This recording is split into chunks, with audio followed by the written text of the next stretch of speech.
तो हेलो दोस्तों, कैसे हैं आप लोग। एक नई कॉमिक्स में आपका स्वागत करता हूं मैं, जम्बू के ललकार। और पिछले कुछ दिनों से मैं जम्बू की कॉमिक्स अपलोड कर रहा हूं, चूँकि ये कॉमिक्स मैं देख रहा हूं कि रीडर्स ज़्यादा पसंद कर रहे हैं। तो आइए आपको इसकी स्टोरी बताते हैं, कौन कौन है। वेद प्रकाश शर्मा, प्रमिला जैन, ये लोग सभी लोग बड़े नाम हैं कॉमिक्स की दुनिया में।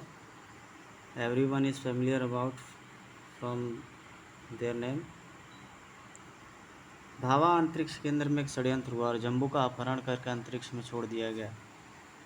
जम्बू को इस षड्यंत्र का पता था, तो उसने ऐसी व्यवस्था कर दी थी कि अंतरिक्ष में उसकी प्रत्येक गतिविधि को बंटी देख सके और जम्बू की वीडियो फिल्म भी बन सके। उधर जम्बू को हिल्ले गिल्ले नामक अंतरिक्ष जाति अपने ग्रह में ले गए और यहाँ जम्बू को भिड़ंत हिल्ले गिल्ले के देवता से हुई। जम्बू को देवता का ताज मिल गया और जम्बू देवता बन गया। अब इस ग्रह की दूसरी जाति रिल्ले बिल्ले के देवता से जम्बू को भारी शिकस्त मिली। अब तब उसे पता चला कि ग्रह के इतिहास घर में असीमित शक्तियाँ मौजूद हैं। तो जम्बू इस इतिहास घर में पहुंच गया, जहां चांटा ने उसका मार्गदर्शन किया और जम्बू अंततः इतिहास घर के एक शिकंजे में जकड़ा गया। जिस कमरे में काबू ग्रह का इतिहास रखा था, वहां जम्बू के साथ एक दुर्घटना घटी। सड़ाक सड़ाक हरे गोले से शिकंजा निकला और उसने जम्बू को पकड़कर अपने भीतर खींच लिया। क्या मुझसे कोई तकनीकी भूल हो गई? अब उसके चारों तरफ हरे रंग का धुआं था। काबू काबू सा सा शा शूं। इतिहास इतिहास धड़ाम। ओह, तो यह पारदर्शक ग्लोब है। आखिर माजरा क्या है?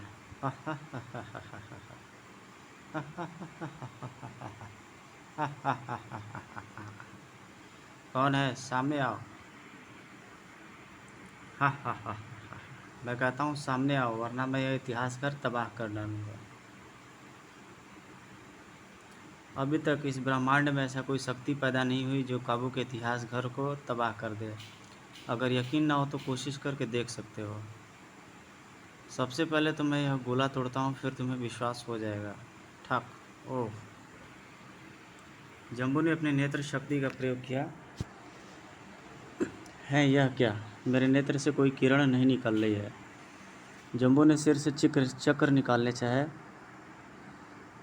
यह भी नहीं हो पा रहा है।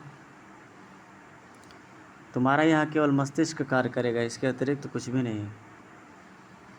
लेकिन तुम हो कौन? मैं काबू का इतिहास हूँ, काबू का समय चक्र हूँ।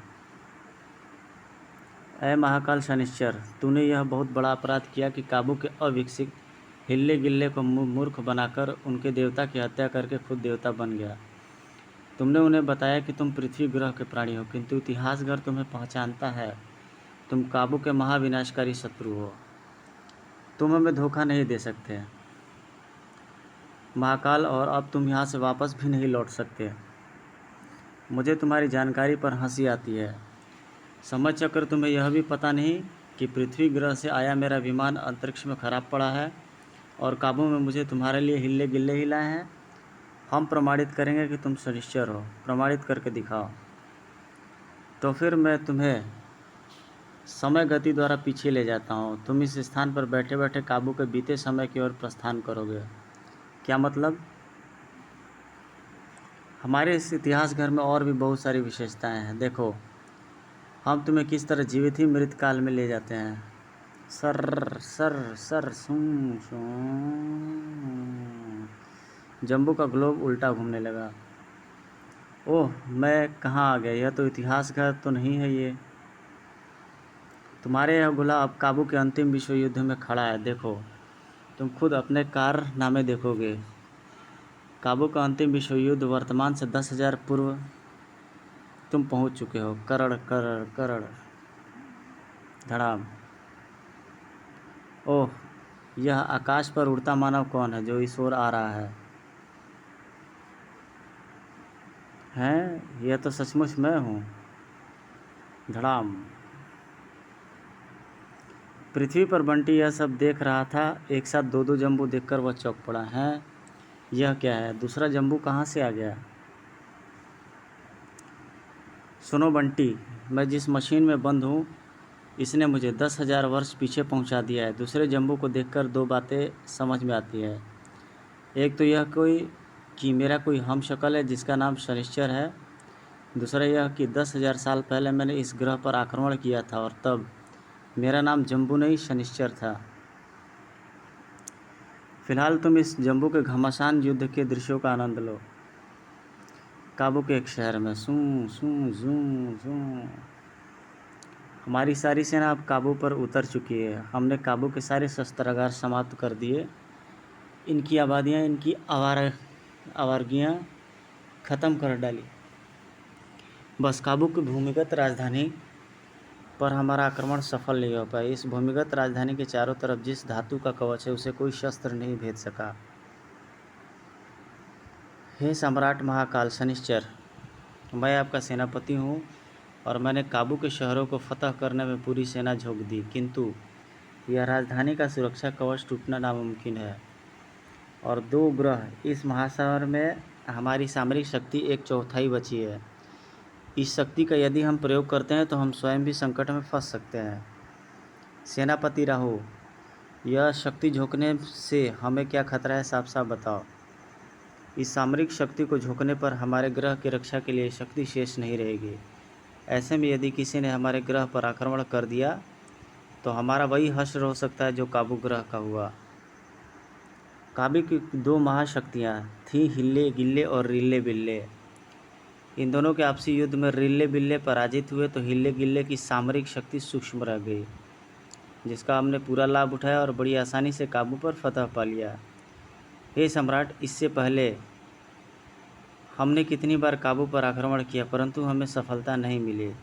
इनके आपसी महायुद्ध और इनकी सामरिक शक्ति नगण्य हो जाना ही हमारी जीत का कारण है। अगर ऐसी ही स्थिति हमारे ग्रह की हो गई है और किसी ने हम पर आक्रमण कर दिया तो हम किस शक्ति से अपनी रक्षा करेंगे? सेनापति राहु, तुम सचमुच बुद्धिमान हो। हमें यह शक्ति बचा कर रखनी चाहिए। किंतु काबू के प्रमुख वैज्ञानिक इस राजधानी में है और सुरक्षित हैं। उन्होंने अपने मूल्यवान आविष्कार और अत्यंत महत्वपूर्ण शस्त्र भी इसी राजधानी में छिपा दिए हैं। क्या ये सब हमारे लिए भविष्य में खतरा नहीं बनेंगे? हम कोई ऐसी व्यवस्था भी कर सकते हैं कि ये इसी नगरी में कैद होकर मर खप जाएं। हम इन्हें किसी भी मार्ग से बाहर नहीं आने देंगे। हमने इनकी ट्रांसमिट प्रणाली को भी नष्ट कर दिया है। हमने इनको ऊर्जा देने वाले सब स्रोत समाप्त कर दिए हैं। हमने इनकी रसायन भट्टी के स्रोत भी समाप्त कर दिए हैं। फिर यह कितने समय तक वहाँ संघर्ष कर सकते हैं? सेनापति, हमें इस भूमिगत नगरी के स्रोतों की ठीक से जानकारी नहीं है, न ही वहाँ हमारा कोई गुप्तचर पहुँच पाए, इसलिए इसके बारे में हमें कोई ठोस बात कहना उचित नहीं है। मैंने फैसला किया है कि स्वयं अकेला ही इस चक्रव्यूह में प्रविष्ट होऊंगा और अपनी बची हुई सामरिक शक्ति का प्रयोग नहीं करूंगा। किंतु आप किस तरह इसमें प्रविष्ट होंगे? इस नगरी पर जिस धातु की छत है उसे तो काटा ही नहीं जा सकता। सेनापति, अभी तक हमने एक बात का पता लगाया, इस नगर की छत और चारों तरफ की दीवारें ऐसी धातु की बनी जिसे काटा नहीं जा सकता, किंतु हमारे पास इसका कोई प्रमाण नहीं है कि इस नगर का फर्श किस धातु का बना है। ओह, आपने तो बहुत दूर की बात सोची है। किंतु इसके फर्श को हम किस मार्ग से तोड़ सकते हैं? काबू की नगरी पर इस नगर की विपरीत दिशा से अन्य कोई सुराख होता है तो इस नगर के फर्श खुलेंगे,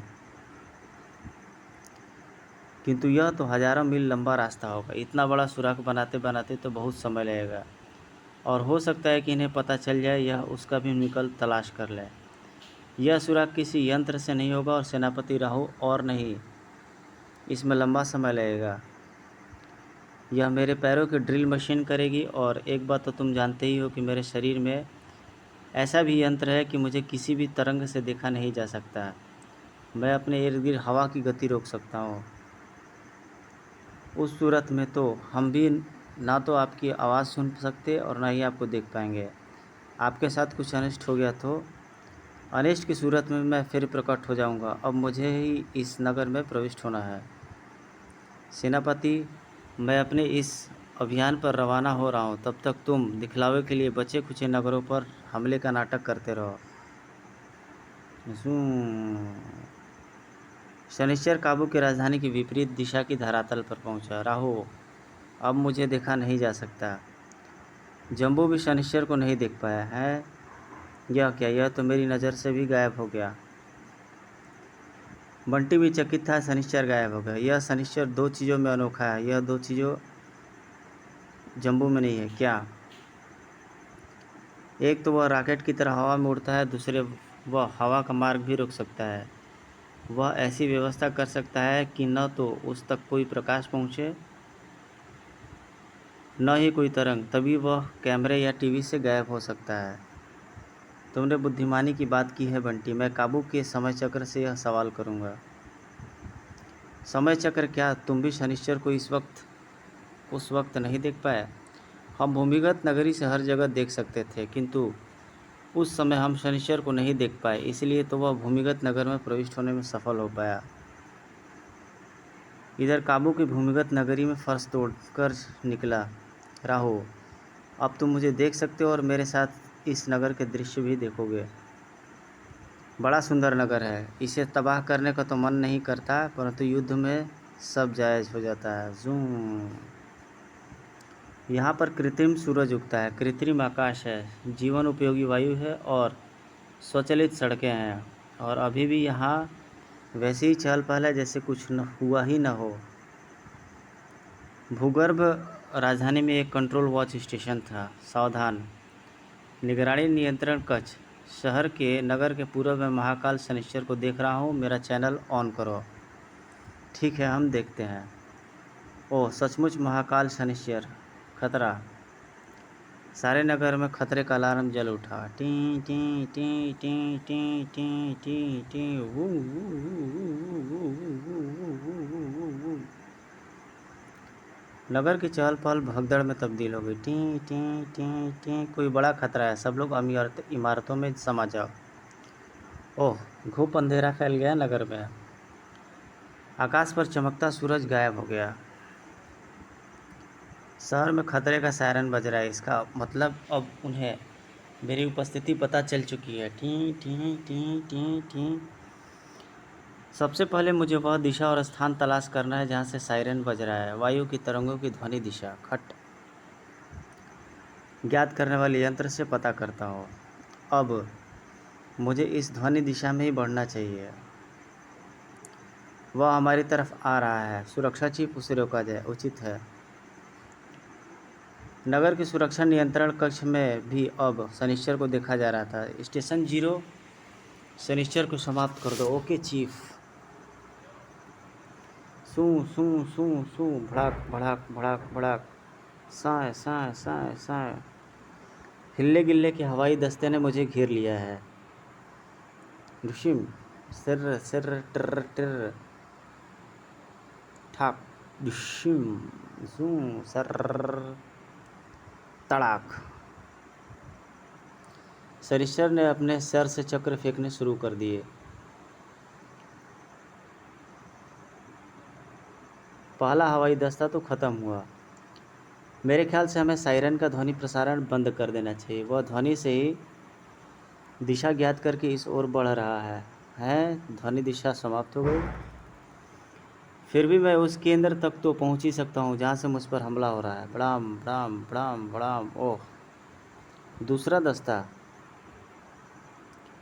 टर टर टर। तड़ाक। अब मैं तुम्हारे इस अड्डे को ही तबाह करता हूँ जहाँ से तुम निकल कर आ रहे हो। कड़ाक कड़ाक। अच्छा, जंजीरों के जाल में कैद करोगे। तड़ाक कड़ाक कड़ाक कड़ाक कड़ाक। ले चलो इसे, ये पकड़ा गया। इन्होंने मेरे हाथों को इस तरह खींच कर तान दिया है कि मैं अपने यंत्रों का कोई बटन नहीं दबा सकता। चारों दिशाओं के 4 यानों ने मुझे खींच कर कस लिया है। चारों यान एक विशाल छत के ऊपर आए, तभी छत का मार्ग खुल गया और उसी मार्ग से चारों यान एक विशाल हाल में पहुँचे। यह तो मैं समझ गया हूँ कि यह जंजीरें उसी धातु की बनी है जिससे एक रसायन का निर्माण करने के बाद केवल उसी रसायन से काटा या तोड़ा जा सकता है, और वही धातु तुम्हारा इस नगर का कवच भी है, जिसे हम तोड़ नहीं पाए, जैसे मैं इस जंजीर को नहीं तोड़ पा रहा हूँ। हाँ, तुमने यहाँ आकर बहुत बड़ी भूल की है शनिश्चर। इस जगह आने के बाद तुम अपने आप को ट्रांसमिट भी नहीं कर पाओगे। मैं यहाँ का सुरक्षा का सर्वोच्च अधिकारी हूँ। मुझे वापस नहीं जाना है, इस नगर पर अपना झंडा फहरा कर ही जाना है। सुनो शनिश्चर, इस नगर के अतिरिक्त काबू में आबादियाँ समाप्त हो चुकी हैं। यह विनाश तुमने ही किया है, और यह काबू की अंतिम पीढ़ी है। काबू के बचे हुए महत्वपूर्ण लोगों को इस नगर में सुरक्षित रखा गया है। यदि तुम लोग हमारी गुलामी स्वीकार कर लेते हो तो हम तुम्हें जीवित रखेंगे। यह संभव नहीं है शनिश्चर, हम तुम्हें इसी समय समाप्त करेंगे। देखो, यह तुम्हारे सिर पर जो मशीन है वह तुम्हारे शरीर पर ऐसी किरण गैस छोड़ेगी कि तुम्हारे शरीर की जटिल से जटिल वैज्ञानिक प्रक्रिया भी टूट फूट जाएगी। उसके बाद तुम धातु की प्रतिमा मात्र रह जाओगे, जिसे हम काबू के इतिहास घर में रखेंगे। और उसके बाद हम इन्हीं किरणों से तुम्हारी हर वैज्ञानिक शक्ति को छिन्न भिन्न कर देंगे। तुमने अब तक इन किरणों का प्रयोग क्यों नहीं किया? इन किरणों का प्रयोग हमेशा वर्जित रखा गया है, क्योंकि इनके वायु में गुजरने से वायु के कण दूषित हो जाते हैं, जिससे पूरा वायुमंडल विषाक्त हो सकता है और जीवन समाप्त हो सकता है। किंतु इस स्थान पर वायु सक्रिय है, वह हमारी बनाई हुई। इस पूरे नगर से वायु का प्रसार हम करते हैं, जिसे जिसे इन किरणों के प्रभाव से सुरक्षित रखा गया है। फिर तो तुम इन किरणों का प्रयोग मेरी सेना पर ही नहीं कर सकते, क्योंकि अगर तुमने ऐसा किया तो स्वयं तुम्हारे ग्रह का जीवन समाप्त हो जाएगा, और हमारे ग्रह तक तुम्हारा यह आक्रमण हो ही नहीं सकता। तुम्हारी मृत्यु का समय हो गया है।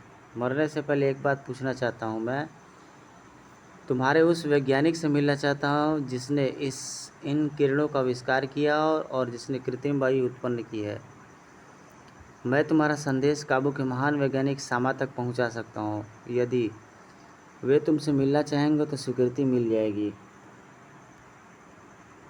कंट्रोल स्टेशन, महामहिम सामा के नाम संदेश। तुम बहुत भाग्यशाली हो महाकाल शनिश्चर। भी श्रीमान सामा पधार रहे हैं। सुन लो, सामा प्रकट हो गए।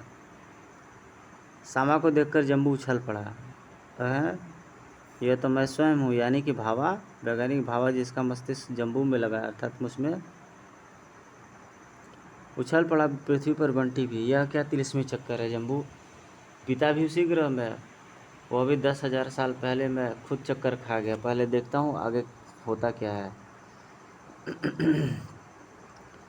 वैज्ञानिक सामा, मैं आपको इसलिए मिलना चाहता था क्योंकि हमारे ग्रह तक आपके नाम की काफ़ी शोहरत है। मैं स्वयं वहाँ का सबसे बड़ा वैज्ञानिक हूँ। मैं तुम्हारी इस प्रजा को यह भी बताना चाहता था कि महान शक्तियों को महान शक्ति ही दंडित कर सकती है। अगर तुम हमारे साथ हमारे ग्रह की सेवा करो तो मैं तुम्हें लेकर अपनी पूरी सेना के साथ वापस लौट जाऊंगा, और तुम्हें प्राप्त करना मेरा लक्ष्य भी है। यह असंभव है कि सिर्फ काबू के लिए हूँ। मैं सिर्फ काबू के लिए हूँ और अंतिम दम तक काबू की रक्षा करूँगा। अफसोस कि तुम्हारा यह सपना अब कभी नहीं पूरा हो सकेगा। मैं तुम्हें अपने साथ लेकर के ही जाऊँगा। चलो, मार कर देखो मुझे। मैं इन किरणों का मुकाबला कैसे करता हूँ, यह भी देख लो समा। किरणें छोड़ दी गई। सर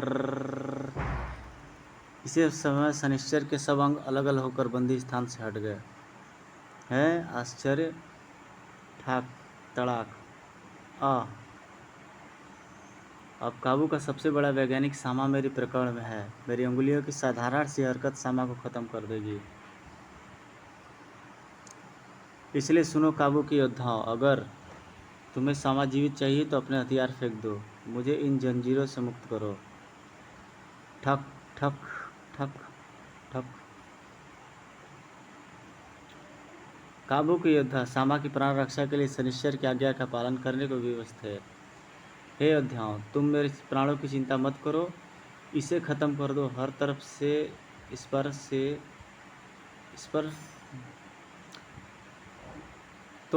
ठोस किरणों का आक्रमण कर दो। मेरे जीवन की चिंता मत करो। मैं शपथ लेता हूँ कि मरकर फिर पैदा होऊंगा और काबू को ऐसी शक्ति दूंगा कि फिर कोई शनिश्चर यहाँ कदम भी नहीं रख सकेगा। शनिश्चर उस स्थान की छत तोड़कर बाहर निकला। कड़ाम, अब तो मैं तुम्हें अपने ग्रह पर ही ले जाऊंगा सामा। काबू वासियों, तुम अगर अभी तुमने मेरे हुक्म का पालन नहीं किया तो काबू समाप्त हो जाएगा। काबू की सभ्यता, काबू का विज्ञान सब समाप्त हो जाएगा, इसलिए मेरी मृत्यु का मोह त्याग दो। अब मैं ज़मीन के उसी मार्ग से तुम्हें बाहरी सतह पर ले जाऊंगा।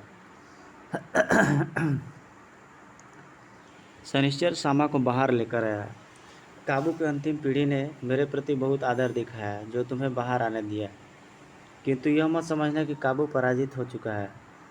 हम तुम्हें बंदी बनाकर रखेंगे तो काबू इस अंतिम नगर पर भी विजय प्राप्त कर लेंगे। शनिश्चर सामा को अपनी छावनी में ले गया। सेनापति राहु, वैज्ञानिक सामा हमारी कैद में है, अब हम अंतिम नगर को भी फतह कर लेंगे। सेनापति राहु, वैज्ञानिक सामा को हमारे ग्रह पर पहुंचाने की व्यवस्था करो। यह व्यवस्था अब हमारे ग्रह के लिए काम करेगा। यह असंभव है, हे महाकाल, तुम मुझे बेबस मत समझो। मैं मौत स्वीकार कर सकता हूँ परंतु किसी की गुलामी नहीं। मैं काबू के अतिरिक्त किसी के लिए कार्य नहीं कर सकता। तुम्हें करना होगा, इसके अलावा तुम्हारे पास कोई रास्ता नहीं है। अब एक ही रास्ता, तुम में से कोई भी अब वापस अपने ग्रह नहीं लौट पाएगा। मैं मास्टर प्लांट जोड़ रहा हूँ जिसके बाद स्थिति काबू के लोगों के अधीन नहीं रहेगी, बल्कि चारों तरफ तोरा किरणों का प्रभाव बढ़ेगा। देखो, अब तुम सब मौत के लिए तैयार हो जाओ। काबू में फिर से जीवन उत्पन्न होने में कुछ समय जरूर लगेगा, परंतु तुम्हारी सारी शक्तियाँ समाप्त हो जाएंगी।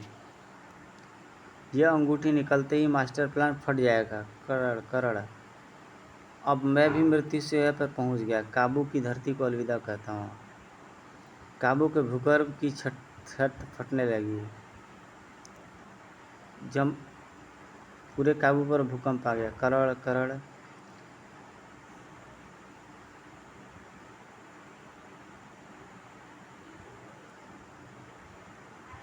मुझे अपने आप को उस सुरक्षा कवच में छिपा लेना चाहिए जिसके घेरे में वायु किरण मुझ तक नहीं पहुँचेंगे, परंतु उस सूरत में भी मैं क्या अपने स्थान से हिल नहीं पाऊंगा। मास्टर प्लान फट गया और किरणें चारों तरफ बिखरने लगी। धड़ाम, शनिश्चर ने सुरक्षा कवच का घेरा बना लिया। धड़ाम,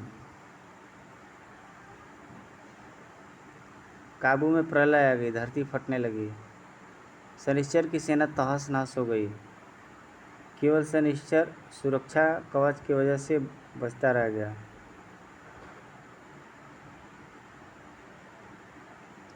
आहा, इस प्रलय के बाद भी मैं जीवित हूँ। सुनो काबू की भटकती आत्मा, तुम सब खत्म हो गए परंतु मैं जीवित हूँ। मेरी सुरक्षा कवच को तुम्हारी कोई किरण नहीं भेज सकती। और तू भी सुन सामा, मैं काबू से सब कुछ मूल्यवान और विज्ञान ले जाऊंगा। उसके बाद यहाँ कुछ नहीं बचेगा।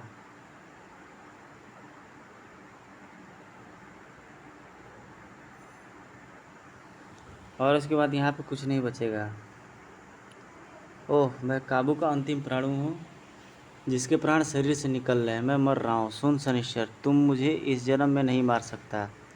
याद रख, तेरी मौत मेरे ही हाथ होगी। काबू की धरती पर एक बार फिर जन्म लूँगा और जो भी काबू की मूल्यवान धरोहर तू यहाँ से ले जाएगा उसे काबू में लेकर आऊँगा। मैं फिर जन्म लूँगा। इस तरह काबू को तुम्हारे आक्रमण से प्रलय का युग देखना पड़ा। ओ समय चक्र, तुमने यह तो बताया नहीं कि शनिश्चर क्या उसी तरह प्रलय में खड़ा रहा। कई हजार वर्ष जब वायु शुद्ध हुई तो शनिश्चर ने कवच हटाया और वीरान काबू से हताश अपने ग्रह की ओर प्रस्थान कर गया। समय चक्र, क्या तुमने प्रलय के बाद वर्तमान तक का युग देखा है? किंतु मैंने केवल काबू का इतिहास देखा है। मैं यही जानना चाहता हूँ कि क्या सामा ने फिर जन्म लिया है अभी तक नहीं है।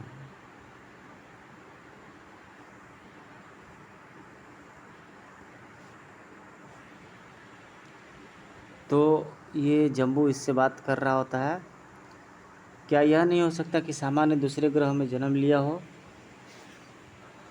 क्या तुम सामा का इतिहास नहीं देख सकते? अभी तक हमने यह देखने का प्रयास नहीं किया, किंतु सामा का यदि जन्म हुआ होता तो वह अपने बनाए इतिहासकार में अवश्य पहुंच गया होता। समय चक्र सामा के इतिहास घर में पहुंच गया है, वह मैं हूँ। गौर से देखो, समय का इतिहास देखो। समय चक्र जम्बू के इर्द गिर्द घूमने लगा, अभी पता चल जाएगा। फिर समय चक्र ठहर गया। ओ आश्चर्यजनक, क्या सामा ने दूसरे ग्रह में जन्म लिया, जो वहाँ से यात्रा करके यहाँ पर दार्पण किया? तुम तो सामा हो। हाँ, समय चक्र पर मेरा बस इस जन्म चक्र है।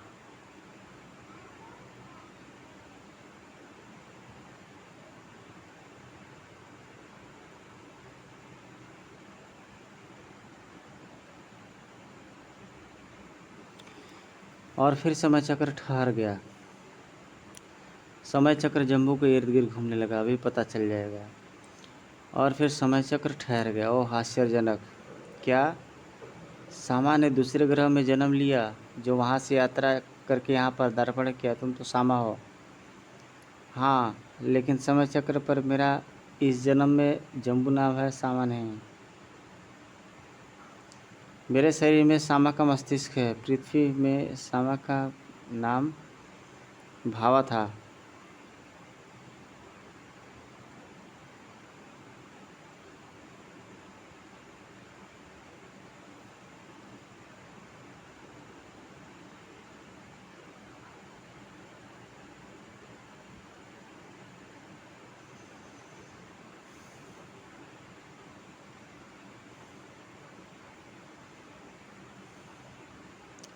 जम्बू ने बंटी से संपर्क किया। सुनो बंटी, अब निश्चय ही मेरा और मेरे इस हमशक्ल का युद्ध होगा।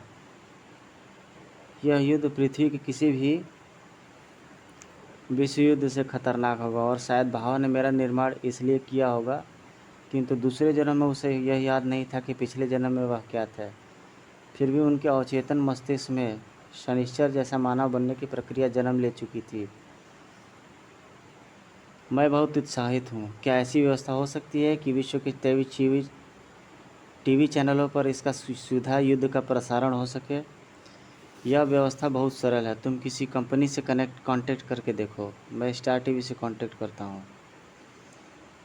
तो स्टोरी फ़िलहाल के लिए यहीं पे। अगली स्टोरी में जम्बू की जंग ज़रूर पढ़े दोस्तों। और आपको मैं जो वीडियो बनाया, ये वीडियो कैसा लगा, प्लीज़ लाइक, कमेंट और सब्सक्राइब और शेयर ज़रूर करें। आपका दोस्त Prashant Kumar. Thank you very much.